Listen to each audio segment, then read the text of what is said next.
सत्ता ने लोक लाज की परवाह भी छोड़ दी। कुछ लोगों को दंगा फैलाने की खुली छूट मिली, जिसकी जवाबदेही तय होनी चाहिए थी। गृह मंत्री, उनकी जवाबदेही तय नहीं, आज तक तय नहीं। मोदी मीडिया का एक एंकर रोज दंगाई मानसिकता फैलाता है, उसके खिलाफ कोई कार्रवाई नहीं।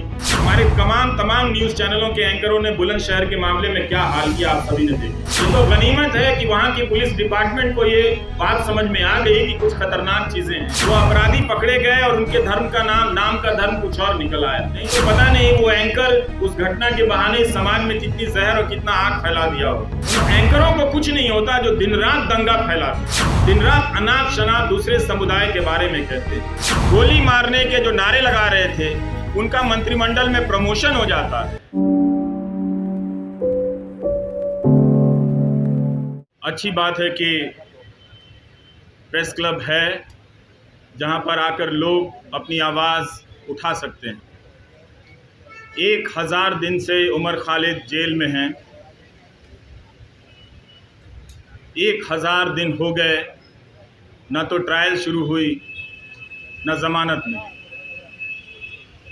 हमने तमाम बहसों में, कानून के फैसलों में यही पढ़ा और समझा, अदालतों की टिप्पणियों में देखा और जाना कि जमानत अधिकार है और जेल अपवाद है। लेकिन 1000 दिन उमर खालिद के जेल में ही हो गए। और आज आप सभी जो भी इस मौके पर यहाँ जमा हैं, जिन्होंने ट्विटर पर लिखा है और आप सबके सैकड़ों मोबाइल फ़ोन के ज़रिए जो लाइव लोग देख रहे हैं, उन सब ने एक बहुत बड़ा काम किया है। पूरी कोशिश यही है कि उमर खालिद की लड़ाई भुला दी जाए, लेकिन आप सब ने आकर जता दिया कि लड़ाई भुलाई नहीं जा सकेगी। उसकी अकेले की लड़ाई अंदर की है, लेकिन बाहर भी आप उसकी यातनाओं को जो वो झेल रहे हैं, उसे आप महसूस करते रहेंगे। हमने पिछले 9 सालों के दौरान राज्य की हिंसा करने की क्षमता को बदलते हुए देखा है। अब राज्य अपनी पार्टी, गोदी मीडिया और आईटी सेल के जरिए आप पर मानसिक हिंसा करता है, आपको बदनाम करता है। और इसकी शुरुआत अगर ठीक तरीके से देखी जाए, संगठित तरीके से देखी जाए, तो उमर खालिद से होती है। जब वो अनजाने में उन टीवी चैनलों के स्टूडियो में चले गए इस उम्मीद में कि इन चैनलों के ज़रिए किसी की बात रखी जाती है, किसी का पक्ष रखा जाता है, मगर जब तक वो जाते तब तक चैनलों ने अपना रुख हमेशा के लिए आने वाले 10-12 साल और न जाने और कितने साल के लिए बदल लिया था। तो उस गोदी media IT cell political party के ज़रिए एक पीएचडी के छात्र को देशद्रोही के रूप में स्थापित कर दिया गया। समाज की नज़र में उसे कमज़ोर कर दिया गया, जो पहले से ही कमज़ोर था। हमारी आपकी तरह पढ़ने लिखने वाला एक लड़का था जो नहीं जानता था कि उसके पीछे इतनी तैयारी से सिस्टम ने हमले के सामान जुटा लिए। दूसरा तरीका राज्य ने अपने हिंसा का ये बदला, ये आप सभी जो सुन रहे हैं उसे समझना भी चाहिए कि पहले राज्य कानून की धाराओं की आड़ में छिपकर हिंसा करता था, लेकिन अब हिंसा करने के लिए वो कानून बनाने लगा है ताकि वो खुलकर हिंसा कर सके। ये बदलाव आया है और आज राज्य हम सब देख रहे हैं। सिर्फ उमर खालिद नहीं हैं, शोमा सेन भी हैं भीमा कोरेगांव केस में, 5 साल से अंडर ट्रायल है। जब बड़े बड़े न्यायाधीशों को अंडर ट्रायल के बारे में बोलते हुए सुनता हूँ तो मुझे लगता है कि यही 2-4 केस उन्हें भी नज़र नहीं आते होंगे, या उन्होंने भी अपनी सुविधा के हिसाब से इन कुछ केस को देखना सुनना बंद कर दिया है, इस तरह से कि ये केस छोड़कर बाकी और केस पर बोला जाए। तो कभी भी सबके सामने में है, सुप्रीम कोर्ट ने तमाम टिप्पणियां की है ज़मानत को लेकर, सबके सामने ये बात है, मगर कभी भी 1000 दिन तो सुनवाई चली है दिल्ली की निचली अदालतों में। बेतवा शर्मा ने लिखा है और कोई 400-300 दिन दिल्ली हाई कोर्ट में इस तरह से ज़मानत को लेकर सुनवाई चलती रही। इसके बाद भी ज़मानत एक इतनी मुश्किल उम्मीद इस लड़ाई में बनकर सामने आ गई। यही उम्मीद कर सकते हैं कि कभी कभी न्याय व्यवस्था की अंतरात्मा किसी रात तो जगती होगी, और जब जग जाएगी तो देखेगी कि कानून के हाथ लंबे नहीं, उस कानून के हाथ रंगे हाथ भी होते हैं। उसे नज़र आएगा, वो बात समझ में आएगी कि क्या हो रहा है। हम सब ने यह भी देखा है कि मीडिया के स्पेस से उमर खालिद को धीरे धीरे पीछे की तरफ धकेल दिया गया, किनारे कर दिया गया, ताकि भुलाने की प्रक्रिया में तेज़ी आए। मैं अक्सर सोचता हूँ कि जो लोग शुरू में बोला करते थे वो लोग आगे चलकर बोलने की प्रक्रिया से ऊब गए या उस प्रक्रिया के सहयात्री हो गए, जिसने ये तय किया है कि हम जब किसी के साथ इस तरह की यातना करेंगे, खूंखार धाराओं में उसे बंद कर देंगे, तो उसे भूल जाना होगा, उसे उसके हाल पर छोड़ देना होगा। उमर खालिद की जितनी भी तस्वीरें आई इस दौरान, जहाँ भी छपी या चंद वीडियो में नज़र आए, मैंने एक हंसता हुआ लड़का देखा। लेकिन उस हंसी को देखकर अपने भीतर उदासी भर जाती थी कि हंसी जो है वो अपने लिए नहीं, वो हम सब के लिए छोड़कर जा रहा है। कि आप शायद अपनी ज़िंदगी में सामान्य होंगे, इस वक्त एक ओवल में फालतू का मुकाबला चल रहा है, इंडिया ऑस्ट्रेलिया के मैच में ट्वीट करके अपने आप को क्रिकेट प्रेमी जता रहे होंगे।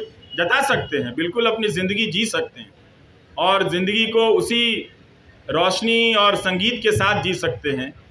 मगर याद करने का जो फ़र्ज़ था नागरिकों का, बहुत लोगों ने भुलाया, और ये होते हुए हमने देखा। उनके लिए एक ऐसा विषय बन गया जिस पर लिखना, जिस पर बोलना राज्य से टकराने के जैसा हो गया। वो अपना हिम्मत हारने लगे।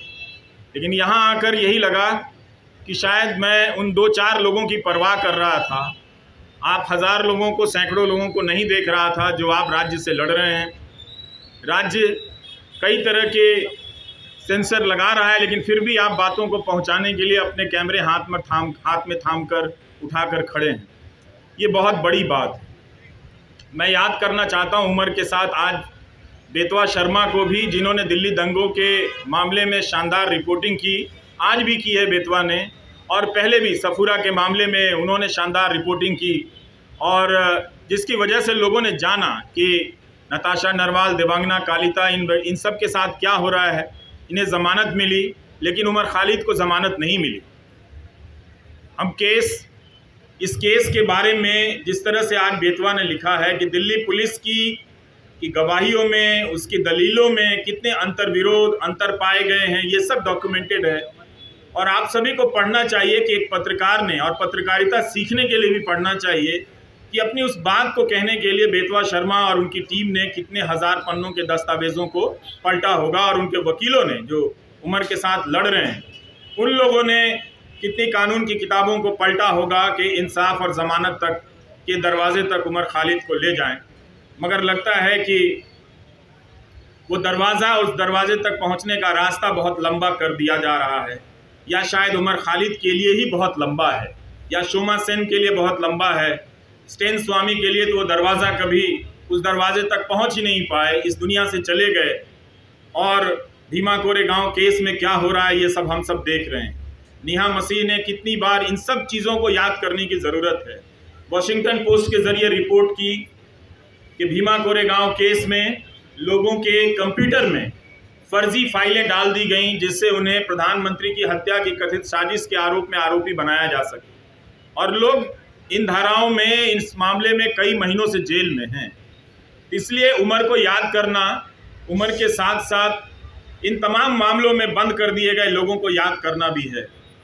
और ये अच्छी बात है कि रोना विल्सन को कोई याद नहीं कर पाता है, शोमा सेन को कोई याद नहीं कर पाता है।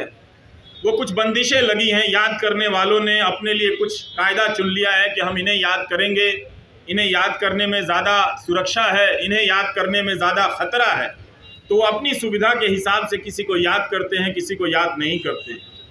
तो उसमें उमर खालिद की जगह अब भी ऐसी बनी हुई है, आप लोगों ने बना कर रखा है कि आप लोग उसे याद करेंगे, और जब भी उसे याद करेंगे उसके चेहरे के साथ साथ इन सभी चेहरों का चेहरा सामने आएगा। और आपके पिता SQR इलियासी जी जब हम अपनी रिपोर्टिंग की दुनिया में कदम रख रहे थे तो आपके पास न जाने कितनी मर्तबा हम लोग अपने कैमरे को लेकर गए हैं, और एक जिम्मेदार नागरिक के तौर पर आपके बयान लेने के लिए मैंने आपकी चौखट पर तमाम बड़े मीडिया को देखा है, जो अब शायद आपसे दूरी बनाता होगा किसी एहतियात की चिंता में या किसी सरकार की चिंता में, वो जो भी है। लेकिन प्रेस क्लब की ये सभा आश्वस्त करती है कि राज्य के पास ताकत तो बहुत है, लेकिन आप लोगों के पास इरादे भी कुछ कम नहीं है। आप लोग याद कर रहे हैं उसे, इस 1000 दिन को आपने यूँ खाली जाने नहीं दिया, याद करके बता दिया कि नाइंसाफ़ियाँ जहाँ जहाँ दर्ज है हम उन्हें पहचानते रहेंगे, उनके बारे में हम लौटते रहेंगे और लोगों को बताते रहेंगे। हम और आप यही काम कर सकते हैं, इस उम्मीद में कि कभी ना कभी किसी का ईमान जागेगा, और ईमान जागता है और लोग उन फैसलों को पलट कर देखेंगे, उन गवाहियों को देखेंगे। दिल्ली पुलिस में भी बहुत सारे अच्छे लोग हैं, वो लोग समझेंगे कि उनके हाथ से किस तरह की नाइंसाफ़ी हो रही है। उनकी रातों की नींद भी खराब होगी किसी वक्त में, जब वो खुद किसी नाइंसाफ़ी के दौर से गुजर रहे होंगे तो अपने द्वारा की गई नाइंसाफ़ियों को याद तो करेंगे ही। हम सब याद करते हैं, वो भी इंसान है, वो भी याद करेंगे। लेकिन उमर खालिद के लिए लगता है कि सब कुछ एक कठोर दरवाज़ा बना दिया गया है, लकड़ी का ऐसा दरवाज़ा जहां इंसान नहीं खड़ा है, लकड़ी का कुछ लकड़ी की मूर्तियां ही बनी हुई हैं, वही फैसले ले रही हैं, उनका शायद दिल नहीं धड़कता है। हम कोशिश करते रहेंगे कि उमर खालिद के साथ जो मामला है उसको उठाते रहें, आप लोग बोलते रहें। बोलने के लिए बहुत ज़रूरी है कि इस केस के डिटेल में जाएं, जिस तरह से बेतवा शर्मा ने आज रिपोर्टिंग की है। इतनी बड़ी मीडिया की फ़ौज है इस दिल्ली शहर में, पूरे देश की मीडिया को ख़त्म कर दिया गया कि दिल्ली में मीडिया है, क्योंकि नेशनल मीडिया है, वो राज्यों और ज़िलों की परवाह करता है। लेकिन अंत में ये नेशनल मीडिया भी ख़त्म हो गया और आज आपके बीच उसकी मौजूदगी नज़र नहीं आती। कोई हाथ उठाकर नहीं कह सकता कि हाँ वो यहाँ पर खड़ा है, उसके चैनल पर उसका लाइव प्रसारण हो रहा है। अगर कोई ऐसा है तो उसके लिए ताली बजा दीजिएगा, नहीं तो आप सब अपनी निष्ठा और अपने कर्तव्य निष्ठा के प्रति खुद ही ताली बजा लीजिए, आपके लिए तो कोई आएगा नहीं। इस धूप में आप लोगों ने इतनी मेहनत की है, बहुत बहुत शुक्रिया कि हम सब ने आज उमर खालिद को याद किया है। ट्विटर पर जिन लोगों ने लिखा है जो यहाँ नहीं आए हैं, उनकी सॉलिडारिटी को भी स्वीकार करना चाहिए, उसे भी मंजूर करना चाहिए, उसे भी एक तरह से उसकी पहचान होनी चाहिए। कैसे तमाम अनजान लोगों के ज़रिए भी ये बात दुनिया तक फैलती है कि एक नौजवान लड़के को जिसकी PhD चार्जशीट से पहले अदालतें उसकी PhD पढ़ लें तो उसके बारे में नज़रिया बदल सकता है, लोग देख सकते हैं कि वो एक छात्र के रूप में कैसा रहा होगा। उमर खालिद की दोस्त आकांक्षा अपेक्षा प्रियदर्शनी का मैं एक नोट पढ़ रहा था कि जब वो मिलने गई और उमर खालिद ने बताया कि कोविड के दौरान सुप्रीम कोर्ट के आदेश से कई लोगों को जेल से बाहर जाने की इजाज़त दी गई, और जब वो लौट कर आए तो उन्होंने पूछा कि आप अभी तक यहीं हैं। मतलब उस महामारी में भी किसी को ये याद रहा कि इस एक कोई उमर खालिद है जिसे बाहर नहीं भेजना है। उस महामारी में भी उसकी पहचान याद रखी गई, उसकी निशानदेही को याद रखा गया। इस तरह की नाइंसाफ़ियाँ जो एक आम कैदी को मिलनी चाहिए वो भी उसे नहीं मिलती नज़र आ रही। ये बहुत चिंता की बात है, और जब तक ये है अदालतों के मंच से बड़े बड़े न्यायाधीशों का बोलना हमें खाली सा लगता है, हल्का सा लगता है कि वे अंडर ट्रायल और अधिकारों की बात बहुत संजीदगी से करते हैं। कई बार ऐसा लगता है कि शायद वो बात कहने के लिए करते हैं, नहीं तो ये बात अपने फैसलों में ही पलट कर देख लेते कि जब सबके लिए वो फैसला हुआ था तो क्यों इस व्यक्ति के लिए, क्या वो व्यक्ति इतना ज़्यादा खतरनाक है। मीडिया अगर धारणा बना दे, गोदी मीडिया का एक एंकर रोज़ दंगाई मानसिकता फैलाता है, उसके खिलाफ कोई कार्रवाई नहीं हुई, और उस तरह के एंकरों से किसी को देशद्रोही बना दिया जाता है, उस पर राज्य व्यवस्था और न्याय व्यवस्था उसे लेकर इतना क्रूर हो जाती है, कोई दया भी नहीं दिखाती है, उसका प्रदर्शन नहीं करती। हमारे तमाम न्यूज़ चैनलों के एंकरों ने बुलंदशहर के मामले में क्या हाल किया आप सभी ने देखा। वो कल्पना कर लेते हैं कि मूर्तियां जिन्होंने खंडित की वो किस समुदाय के हों, वो रिपोर्टिंग अब नहीं करते। इसी तरह से उन्होंने उमर खालिद के बारे में कल्पना कर ली और उसे वास्तविकता में बदल दिया। ये तो गनीमत है कि वहाँ की पुलिस डिपार्टमेंट को ये बात समझ में आ गई कि कुछ खतरनाक चीज़ें हैं। वो अपराधी पकड़े गए और उनके धर्म का नाम का धर्म कुछ और निकल आया। नहीं तो पता नहीं वो एंकर उस घटना के बहाने समाज में कितनी जहर और कितना आग फैला दिया होता, और किस तरह के खेल खेले जा रहे हैं इस तरह से। तो इन बातों को देखना है, समझना है कि उमर खालिद एक बहुत बड़ी साजिश का शिकार हुआ है, जिसके तहत तंत्र ने अपना पहला परीक्षण किया कि क्या किसी निर्दोष छात्र को इस तरह से चिन्हित कर, देशद्रोही बताकर, उसे एक तरह से देश के लिए खतरे के रूप में प्रोजेक्ट कर उसे जेल की सलाखों के पीछे भेजा जा सकता है। और ये उनका परीक्षण उमर खालिद के मामले को देखकर या भीमा कोरेगांव के केस को देखकर लगता है कि सफल हुआ। सत्ता ने लोक लाज की परवाह भी छोड़ दी। स्टेन स्वामी के निधन के बाद भी उसे कोई फर्क नहीं पड़ा, किसी बात का कोई फर्क नहीं पड़ रहा। यही आज की सरकार का उसकी समझ है या उसकी पहचान है। हम सबको ये नोट करने की बहुत ज़रूरत है। उन एंकरों को कुछ नहीं होता जो दिन रात दंगा फैलाते, दिन रात अनाप शनाप दूसरे समुदाय के बारे में कहते हैं, लेकिन दंगा भड़काने के आरोप में एक पीएचडी के छात्र को सलाखों के पीछे भेज दिया गया, जिसके मामले में ट्रायल शुरू नहीं हुई है और ना ही चार्जशीट वगैरह इन सब ये चीज़ें पेश हुई हैं, ना जमानत मिली है इस मामले। तो हमें इस अंतर को पहचानना है कि कुछ लोगों को दंगा फैलाने की खुली छूट मिली हुई है, गोली मारने के नारे लगाए जा रहे हैं। वो कौन लोग थे जो इस कानून को लेकर आए और आज तक इस कानून को लागू नहीं कर सके? इस कानून को लागू करने के नियम तक नहीं बनाए गए, लेकिन 2019 के दिसंबर में आप जाकर देखिए लौटकर, तो इस तरह से सब कोई चिल्लाता था, चीखता था सरकार की तरफ से कि इस कानून को सूर्योदय से पहले ही लागू हो जाना चाहिए, ताकि दिन के निकलने से, सूरज के निकलने के साथ ही हम सब इसे लागू करें और देश को बचा लें। मगर अब उस कानून का नाम वो उन इलाकों में ही जाकर नहीं लेते। अब उस कानून का खौफ मणिपुर में भी पैदा हो गया है। वहाँ भी कुकी जनजाति के लोग इस बात से चिंतित हैं, घबराए हुए हैं कि क्या कहीं ऐसा होगा कि हमें भी एनआरसी की यातनाओं से गुजरना होगा। तो मणिपुर को लेकर देख लीजिए या दिल्ली दंगों को लेकर, जिसकी जवाबदेही तय होनी चाहिए थी गृह मंत्री की, उनकी जवाबदेही तय नहीं हुई, आज तक तय नहीं हुई। गोली मारने के जो नारे लगा रहे थे उनका मंत्रिमंडल में प्रमोशन हो जाता है। सुप्रीम कोर्ट को कहना पड़ा दिल्ली पुलिस से कि ये जो नारे लगा रहे हैं वो मेडिकल प्रिस्क्रिप्शन नहीं है। इसके बाद भी जो व्यक्ति शांति की अपील करता रहा, शांति की बातें करता रहा, वो दंगों की साजिश के आरोप में जेल में इस तरह से बंद कर दिया गया है। तो इस 1000 दिन को आप याद रखें। ये 1000 दिन सिर्फ उम्र के नहीं हैं, ये 1000 दिन भारतीय नागरिक समाज, न्याय व्यवस्था के अफसोस के दिन भी हैं, उनके शर्म के भी दिन हैं। नमस्कार, थैंक यू।